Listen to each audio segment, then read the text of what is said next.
one chance to lay it down. It is the most difficult application process I've ever seen. He's completely inventing these images from his mind.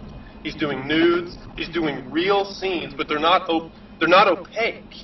He's using the grain of the wood in a way that I've never seen done before. It's absolutely phenomenal. You put people in front of it, they're blown away. I told him, I'm like, you know what you need to do? You need to write a proposal to the Urban Culture Project to have a show at their space, at the Paragraph. I'm sure that you're a shoo-in because your work is so powerful, it's so strong. But he's 60 years old. They've promoted lots of people who are in their 60s. Oh, really? Yeah. They had this thing by a guy who was like in his mid-60s, which was he was talking about how things collapse, and he like took books, taped them with duct tape, yellow and black, stacked them, and then knocked them over. Okay? Then I promote this guy. I'm like, dude, you need to go talk to these people because they're going to show your work and it's going to blow them away. This is what they need to be shown. And you know what? They didn't give him the time of day. They didn't even read it. They didn't even give him an opportunity. Like, he went to them repeatedly, with me there. So much of that, I just wish you could just blindfold people and just go by with the work itself, but that's so difficult in society. There's another girl, Betsy Barrett. I think you've seen some of her really large-scale pieces. You know, she does these really large-scale pieces. Now, she's not, I don't believe, as strong as Charles Varnell, but she hasn't been doing it for 40 years. And so she's up and coming. She's an Art Institute graduate. And when they went to her house to look at her work, they said that the work was just not what they wanted. They wanted her to zoom in on a little piece of it that was, and turn it, make it completely abstract. Like, they wanted to take the human form completely out of it. They said that your themes are too challenging. Why don't you just take like a little square of this that just has paint splattered on it, blow that up and paint that. What? Really? No human form? No attempt at mastery? You and Jessica, I take it, are not big fans of abstract art. Well, it's like, I look at abstract art, I look at art as a person might look at a tree. Mm-hmm. It begins with a seed, and the seed is primitive art. And out of primitive art, the plant grows, and you start to have new processes emerge, right? And so what abstract art represents to me is a branch of the tree. But that branch has reached its terminal end. There's nowhere to go. It's already been explored. All we're doing is just pushing out new leaves on the same branch. And what art is supposed to be about is continued growth. There is a new branch forming on this tree. It's not named yet. No one knows what it is. But if we keep focusing all of our attention and energy on this one area, then what happens is the branch grows so huge that it falls off the tree. It damages the tree. It, like, hurts the tree. Now, to me, art is being damaged and hurt in this country and in this scene by people focusing their attention on what is abstract and saying that that's what we need to focus on. That's still valid. It's not valid. It's reached its terminal conclusion. It's over. It's time to look for the new budding growth on the tree of art. What is it? A lot of it has to do with new technology. A lot of it has to do with incorporating all these new media. Let's talk about that. Let's hammer it out. Let's figure out in a very disciplined approach too. I don't think. Yeah, not in an accidental like. Yeah, I think that discipline means that you've actually worked at it and dedicated time and effort, all that you can, and put a lot of yourself into it. And I think in the end, when somebody does that, it's appreciated and should be appreciated. Again, we fall back on the recurring theme of art is recess to a lot of people. Right. And unfortunately, again, the average Joe, I've noticed a lot of these really deep holes that we've been running into. We need like the mayor got rid of the steel plates, and now they're not putting plates on. Cars are just falling in the holes. But the average Joe knows bullshit. And even though the average Joe may not be able to afford anything other than a print, he knows bullshit. And he knows when people are conning him. And we're talking about you know, when people don't want to put a lot of effort, it's especially apparent when it's like music or something, you know. Right. If you know, like we look at the most talented people, we put them in a contest, and the ones with the most beautiful voice, and but you have to be able to carry a tune and need to be technically proficient at what you do. And that takes a lot of time and dedication in music. But unfortunately, art, you get a pass, you know. It's like, oh, well, my 3-year-old could draw that. Well, and like the other thing about the tree of art, right, is that in the past, when you become a master, you've scaled all of the branches, and you understand them all. So you start with the primitive art. You figure out how the people in the caves made the cave art. They used to do this at the Art Institute, in the Foundations Department. They would take you through all of the ages of art. They would teach you how to render like the master. They would teach you oil painting technique. But now what is happening, and I mean it's kind of like people are throwing a rope up to the abstract expressionist branch and pulling themselves up to that branch, skipping every single intermediary phase. And so I hate to say that a lot of the abstract artists didn't start out being abstract. They mastered everything first, and it got stale and tired for them, and they were exploring with this. Well, they started the new branch of the tree by understanding all of the previous phases of art. But in our culture today, you don't have to know any of the previous phases of art. You just skip right to abstract expressionism where anything goes. And people don't even know where abstraction came from.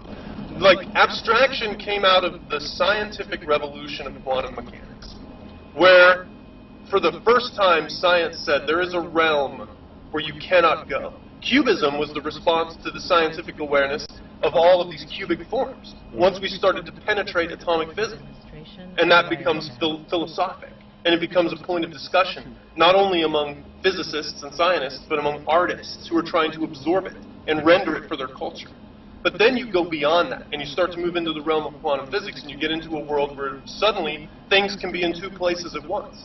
Nothing is static. There is no substance. There's only this concept of vibration, or this formless form. Well, once you start throwing words like that in the sciences, once you start telling scientists that they can't even render things, or all they can do is kind of say what's probably going to happen, there are no concrete absolutes, art becomes a reflection of that. And I feel like abstraction blew up as a result of that. Because there's this sense, and look at when it came out in the 50s. And what was going on in the 50s? Total global annihilation through nuclear war. I mean, that was this idea is that, man, at any time we could all just be vaporized. Like, and that was very real. Right, and so you combine that sense of immediate vaporization with the scientific sense that nothing is real, then you start to see abstraction as a result of that, where you want to take the form out of objects and just simply convey emotion. Or you want to take the sense of a horizon away, and you just want to convey space. Well, and like with Juan Moreau, you have a guy who literally just walks up, and I think it's like autodidactic, or, you know, you just scribble on the thing. It's whatever your unconscious mind is putting out onto the canvas that makes the art. And so, okay, this is the thing. Juan Moreau wasn't just some chump who skipped learning how to do everything and then just decided to become an abstract expressionist, doesn't know how to do any other kinds of art. The guy could do all the phases of art, but he became a symbol of the culture at that time. He's a zeitgeist for that moment in time. And that makes sense in the 50s, but it doesn't make sense in 2010. I mean, that branch of the tree is done. We have to move into the new phase of art. And what is that? What are the new philosophic concepts? The sad thing is nobody even knows because nobody talks about it anymore. There's nothing challenging. Only thing people know are sports scores and when the next party is. They only think about 2 days ahead. And that's the problem with our culture, is that it's decaying from the inside out. And maybe art can become a reflection of that. You know, I have an idea for a painting that shows a family sitting in their backyard, right? The dad is texting on his cell phone while he's cooking on the cooker, right? But everything on the cooker is just in flames. The two children are sitting in the corner of the yard with their laptops open, their backs to the scene, and they're artificially illuminated by their laptops. The mother is sitting on a chair with her head in her hands, just grasping her head, like she's completely wiped out. Like, to me, that's the American. That's the American landscape right now. Like, that's what I want to paint. I want to convey that sense in human form. I want to show human beings in a setting with modern equipment and modern technology feeling that way. But the fact of the matter is, when I do that, I'm on a previous branch of the tree. You know, I'm not on the abstract expressionist branch. I'm on the photorealist branch. Maybe I might include some mannerist elements there, but at least I can talk about those elements. I'm not just saying that, oh, I'm just painting people. I'm saying that, you know what, I'm using photorealistic technique. I'm using oil paint, and there's a mannerist. But please don't do it in an artist statement. No, it's going to be something that I can state to you if you walk up to me and you say, what was your inspiration for this? It's like, oh, you see the guy, how he's texting and his fingers are blurred? That's futurism. Like, I'm borrowing from the futurists when I do that. You know, you see the artificial light in those kids and how their heads are kind of shrunken, but the computer screen's bigger? That's mannerist technique there. I'm combining all these elements, but I'm not going to put that in some artist statement to rationalize it for people. That's something that I'm going to talk to other people who are curious about what I'm doing. And I want to have the vocabulary to represent the fact that I've climbed the previous branches of the tree. Oftentimes, an artist statement is, maybe this is an outlandish statement, but I think oftentimes an artist statement is a fail already. Yeah, because you're having to explain to people what your art is instead of having them tell you what your art is. Because I think in abstract art, the idea was that you were trying to convey a feeling. And if people can come back to you and say, you know, I don't understand it, my 3-year-old can do, well, what does this mean to you? What feeling are you getting? I'm feeling coldness and a little anger. Well, those are the exact emotions I was. Thank you. You just told me that my art was a success. You know, and or if somebody comes, oh, I think Happy Little Clown. No, I was thinking nuclear war when I did this.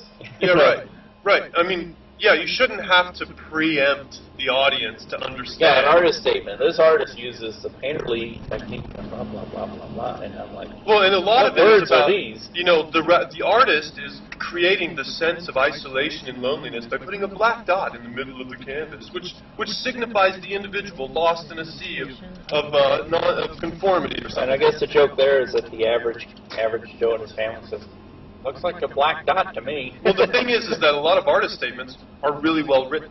So the thing is that the people are swayed by what they read, because the artists are no longer visual artists, they're authors. Yeah, you said that earlier. Yeah, and that's what it is, and that's the problem. And when you try to confront it... The problem is I don't understand most artist statements, and I'm not saying that out of ignorance. I don't understand them because I don't want to understand them. Right. Well, they're just lame. I mean, I get past a few of those $10 words, and I'm like, that's it. My brain is done. I don't want to think about it anymore. I just want to look at their art. Right. And you know, chances are when it has that big paragraph in front of it, and the wall coming into the art room and the art gallery, and there's this wall that they spent more time in artistry writing this artist statement on the wall, actually painting it sometimes, than they did in their own work. And I can't get past it. I'm like, I look at the art and I just walk past because I guess the composition is not appealing to me. The color schemes, it's probably not following that. What is that? The thing you were talking about. The Fibonacci sequence? Yeah. Yeah, well, they're not embedding. They're not, like, a lot of these artists have never been taught. Like, I'm not blaming the artists. I mean, I blame an artist when they've been taught. Well, why shouldn't we blame the artists, though? I mean, that's well, yeah, you're right. Well, yeah, they should take I mean, if a musician didn't bother to learn how to... Yeah, you're right. You'd fault the musician, not the teacher, if the musician never practices. Yeah. And, you know, like, so the person who wants to call themselves an artist ought to know what the history of their... that's the most unpopular class in art school. Well, right, art appreciation, art history. You have to memorize. You have to work. There's one component. Recess is over. Yeah, right. There's one component of the art history spectrum that people care about. Well, no, I mean, you're being real. Like, the Art Institute today is a joke. And the spectrum of art that they teach is generally the abstractionist spectrum of art. Because they're like, anything goes. Just feel your way through the canvas. Feel your way through the composition. And it's like, what do you... You, Are you serious? you and Jessica said